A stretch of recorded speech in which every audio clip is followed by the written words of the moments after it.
Hello everyone and welcome to a new episode of Al-Hikayah. Today we are hosting the richest man in the world and he is Mansa. Thank you so much for having me. It's a pleasure to be here to talk about my empire and fortune.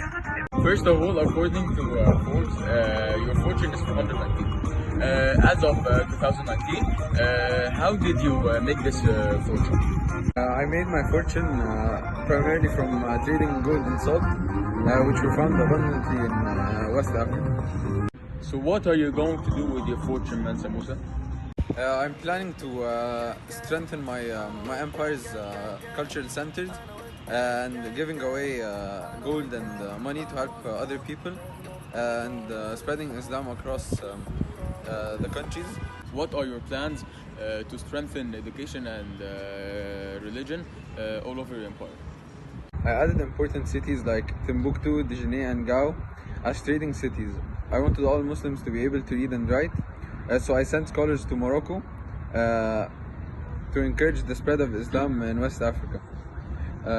I brought back artists and architects from all around Africa to build more mosques and to let a lot of people to join Islam. How many mosques did you build, Mansa Musa, during your reign? During my pilgrimage, I used to build a mosque every Friday. Your generosity gift giving on your legendary pilgrimage upset the economy of the of the cities you visited because it changed the value of gold. The decline in gold's value because of its overabundance caused superinflation. On my pilgrimage, I had more than 80 camels, which carried about 300 pounds of gold. And I had also slaves that carried around my gold.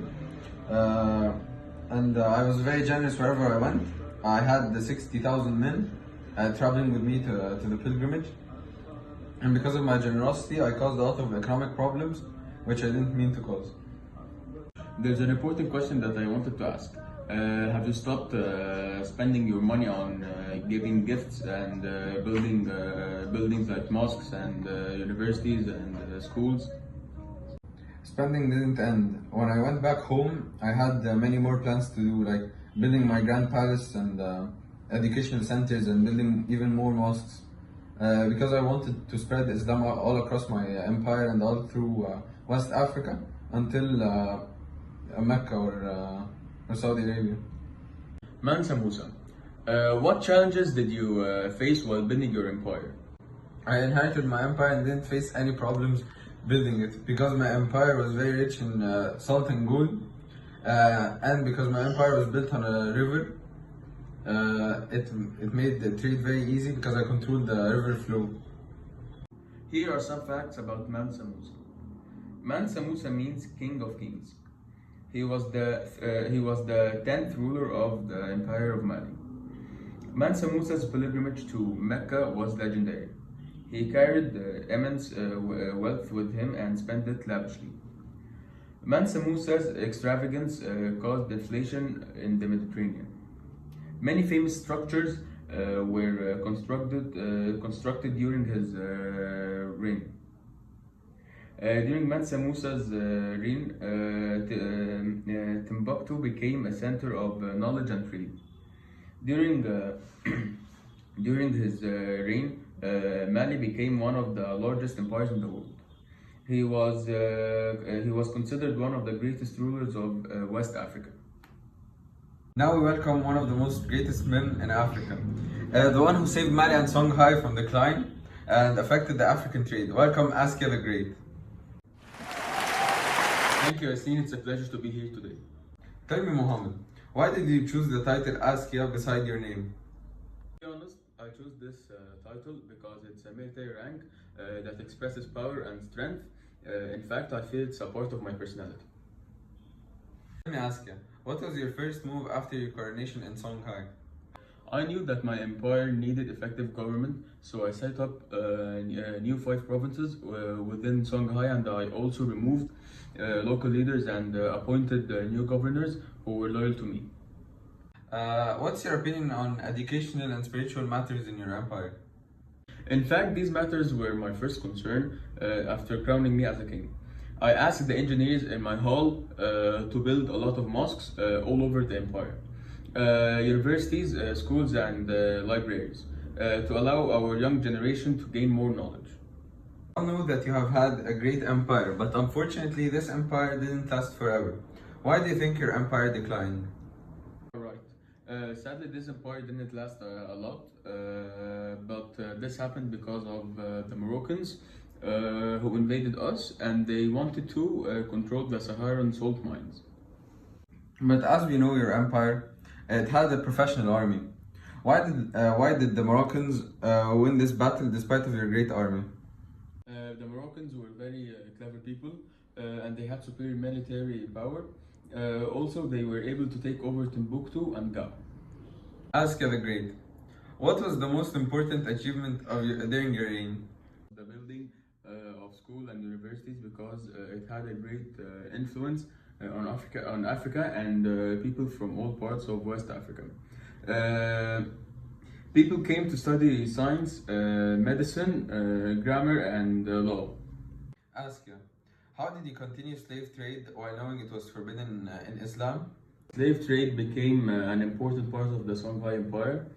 Slaves were used to help transport goods across the Sahara Desert to Morocco and the Middle East.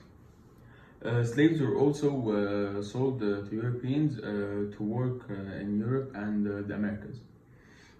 Slaves were usually captives of war captured during raids on nearby regions.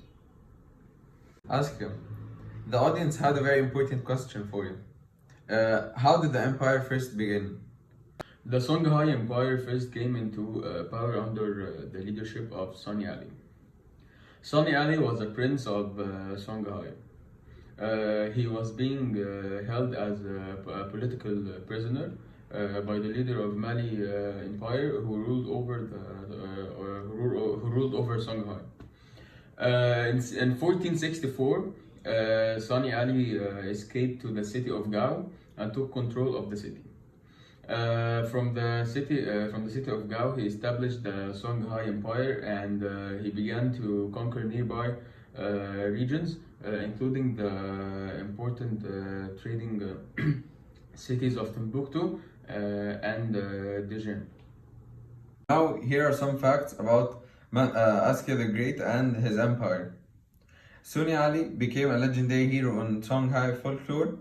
He was often portrayed as having magical powers and was known as Suni Ali the Great.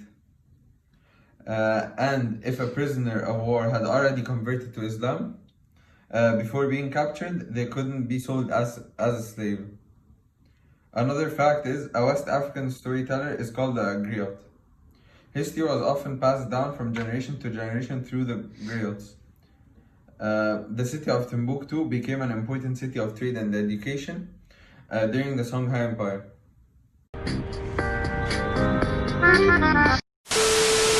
First of all, according to vote, your person is 202 as of 2019. How did you make this vote?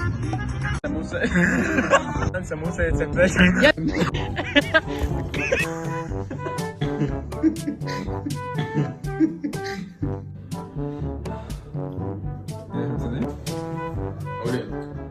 Tell me, Mohammed. So what are you going to do with the documents? Welcome to a new episode of الحكاية. What are you going to do with your documents? يا قبل ايه Mansa Musa, it's a pleasure. اقول ايه؟ يلا يا ابني عايزين نبتدي. انا بدأت والله. ايه ده انا شايف نفسي يلا يلا يا عم هات في ايه ده احنا ابتدينا؟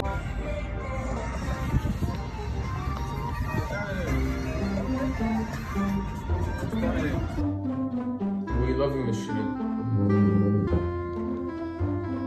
لا عيد. Thank you so much for having me. It's a pleasure to be here and to talk about my empire. Sing so nice.